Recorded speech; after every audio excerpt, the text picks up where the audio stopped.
All right, we are looking at Genesis chapter 32, verses 24 through 30. And the subject is wrestling with God. And what does that look like? And what do we mean by that as Christians? And it's fascinating that in our Bible, we have this story where Jacob wrestled with God. And it's something that has become characteristic of the Judeo Christian tradition. And we believe that fundamentally in life, uh, we are made for a relationship with God.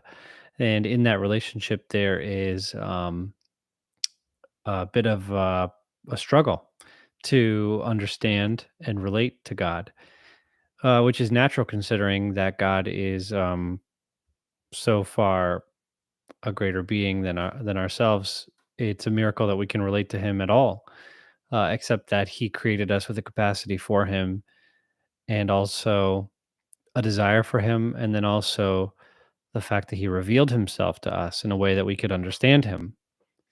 To imagine that he came to this world in the form of a human being and then spoke a language, took on a body. It's the great condescension of God. It's I've heard it spoken of before in that way, that God condescended down to man. Get got He got down on our level, so to speak. So I've got a quote for you from Dennis Prager that I just found very interesting. I heard it from him in one of his fireside chats, maybe a year or two ago, and he was referencing a call that he got on the radio. And the quote goes like this. I was able to pull it up online. Years ago, a Muslim woman called my radio show and asked me why I was not a Muslim. She asked this question with complete sincerity, and I answered her with equal sincerity. The name of her religion, I told her, is Islam, which in Arabic means submission to God. The name of the Jewish people is Israel, which in Hebrew means struggle with God. I'd rather struggle with God, I said, than only submit to God. Okay, so we see the distinction there.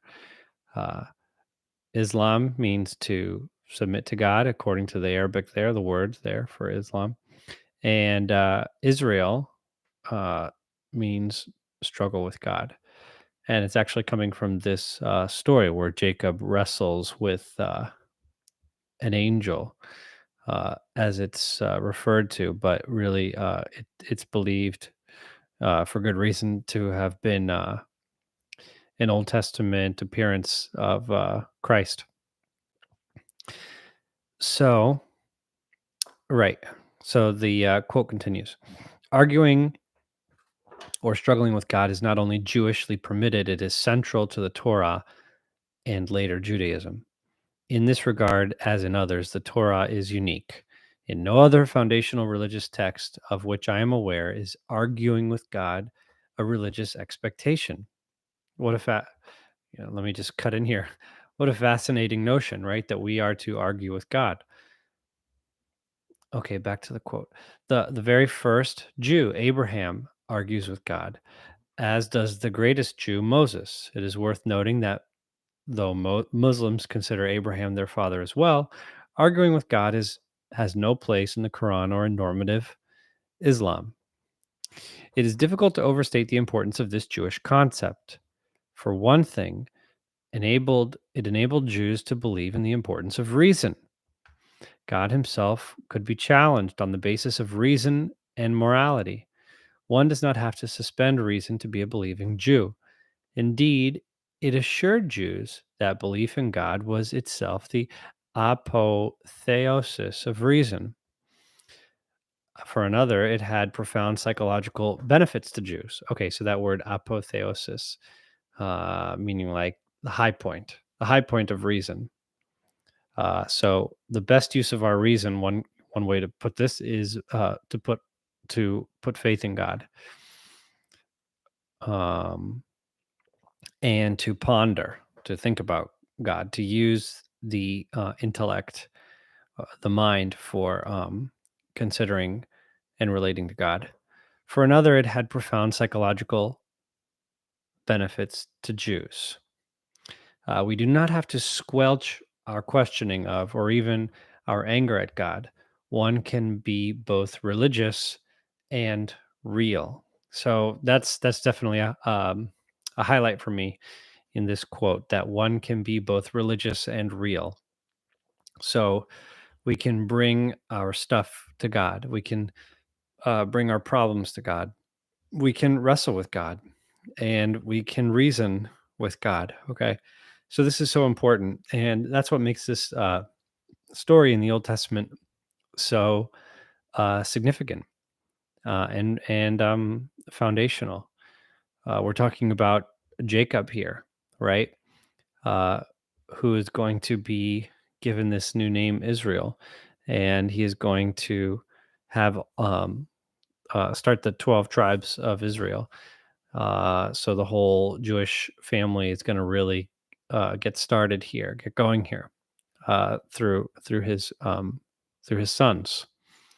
So wrestling with God, right? So in the news, so to speak, of the Christian world, um, and is this recent testimony of Mikhaila Peterson, Jordan Peterson's daughter.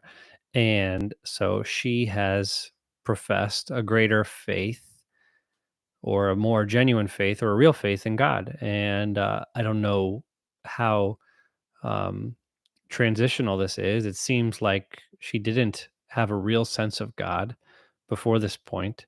Of course, she understood the concept of God.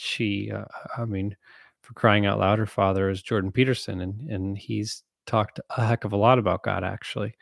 Um, but basically, what she professed, I mean, not too long ago, within the last month, is actually experiencing God, God revealing Himself to her, and at the essence of this testimony is basically a struggle, and it just complements this idea well I'm talking with you now about Jacob in Genesis 32. So someone basically told her this very typical thing for someone, a Christian, to say to someone is someone said this to her: just go and ask God to reveal Himself to you. Go home tonight and ask God to reveal Himself to you. And basically, that's what she did out of whatever that brought her to that point. And that's the amazing thing about this is that uh, I really do believe this about God, that He wants to reveal Himself to us. It's just a matter of us wanting it back, us all equally wanting it. Not so much equally, of course, we could not equally desire God as He desires us, but enough that just enough that He knows we mean it, and I think He's there, ready and willing to do that for us. So fundamentally, life is a relationship with God and those around us. That's kind of like very quickly becomes real to us is that it's not just me in this world, but I'm surrounded by people. But I ask myself, where did this all come from, right? And so I'm struck with the profound reality that there is a God that made me and made everything around me and all the people around me, right? So fundamentally, life is a relationship with God, with myself, so to speak, with creation, with other uh, image bearers, people made in the image of God, Christians and non Christians, Jews and Gentiles, Greeks, you know, like using that language there from Romans. Um, yeah, so it, we are to get to the bottom of this. I think this is so important. Maybe that's what I'm trying to say here, okay? Is that we've got to get to the bottom of it, of who God is. And we never will, of course, but it's got to start there. And Jacob in the story walks away with a limp, right? He's injured, but he's better for it because he knows God. That's such an important thing to understand about our faith is that it's going to cost us something. It cost Jesus his life, and he bears the scars of that event.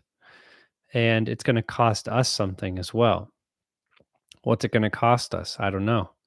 Maybe God is waiting for us on that level, in that sense. To are you ready to know me? Because it's going to change your life, and it's going to cost you something, but it's going to be, of course, it's going to be totally worth it. Um, Jesus, think about it from his perspective. He thought it worth it to sacrifice his very life to gain us, right?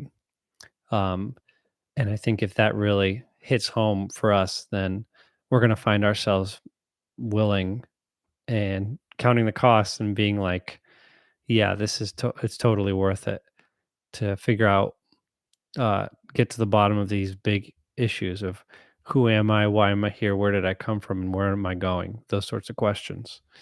So yeah, uh, if you're in that position, just do the do the thing that it was recommended to Mikhaila Peterson. Just ask God to reveal Himself to you, and say to God in so many words that if you are real, I need to know that somehow, and break through my misconceptions of you, and of life and of myself.